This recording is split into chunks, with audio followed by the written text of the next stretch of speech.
ಮತ್ತೆ 49 ಸಂಸದರನ್ನ ಸಸ್ಪೆಂಡ್ ಮಾಡಿದ್ದಾರೆ, ಅಮಾನತು ಮಾಡಿದ್ದಾರೆ ಈ ಅಧಿವೇಶನ ಮುಗಿಯುವವರೆಗೂ.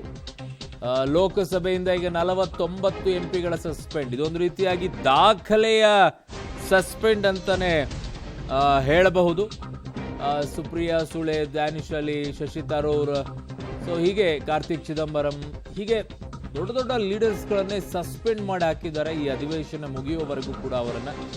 ಅಧಿವೇಶನ ಆರಂಭವಾಗ್ತಾ ಇದ್ದಂತೆಯೇ ಒಂದಿಷ್ಟು ಜನರನ್ನ ಅಮಾನತಿನಲ್ಲಿಟ್ಟಿದ್ರು. 7 ಜನ ಆಯಿತು, 15 ಜನ ಆಯಿತು. ಈಗ 49 ಜನರ ಸಂಸದರನ್ನ ಅಮಾನತಿನಲ್ಲಿಡುವಂಥ ಕೆಲಸ ಆಗಿದೆ. ಕಾರ್ತಿಕ್ ಚಿದಂಬರಂ, ಡಿಂಪಲ್ ಯಾದವ್, ಶಶಿ ತರೂರ್, ಸುಪ್ರಿಯಾ ಸುಳೆ, ದಾನಿಶ್ ಅಲಿ, ಇವರನ್ನೆಲ್ಲ ಈಗ ಸಸ್ಪೆಂಡ್ನಲ್ಲಿ ಇಟ್ಟಿದ್ದಾರೆ.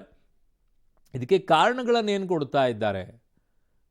ನಿಯಮಗಳ ಉಲ್ಲಂಘನೆನ ಏನು ಅಂತೇಳಿ ಆರಂಭದಲ್ಲಿ ಒಂದಿಷ್ಟು ನಿಯಮಗಳ ಉಲ್ಲಂಘನೆಯನ್ನು ಕೊಟ್ಟಿದ್ರು. ಈಗಲೂ ಕೂಡ ಅದೇ ರೀತಿಯಾಗಿಯೇ ಹೇಳ್ತಾ ಇದ್ದಾರೆ. ಲೋಕಸಭೆಯಿಂದ 49 ಎಂಪಿಗಳನ್ನು ಈಗ ಸಂಸದರನ್ನು ಸಸ್ಪೆಂಡ್ ಮಾಡಲಾಗಿದೆ, ಅಮಾನತಿನಲ್ಲಿ ಇಡಲಾಗಿದೆ.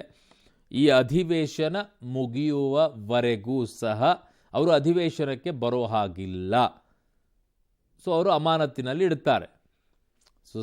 ಈಗ 49 ಎಂಪಿಗಳು ಹಿಂದೆಂದೂ ಕೇಳರಿದ ರೀತಿಯಲ್ಲಿ ಈ ರೀತಿಯಾಗಿ ಆಗಿರೋದು ಫಸ್ಟ್ ಟೈಮ್ ಅಂತ ಅನಿಸ್ತಾ ಇದೆ ನನಗಿರೋ ಪ್ರಕಾರ.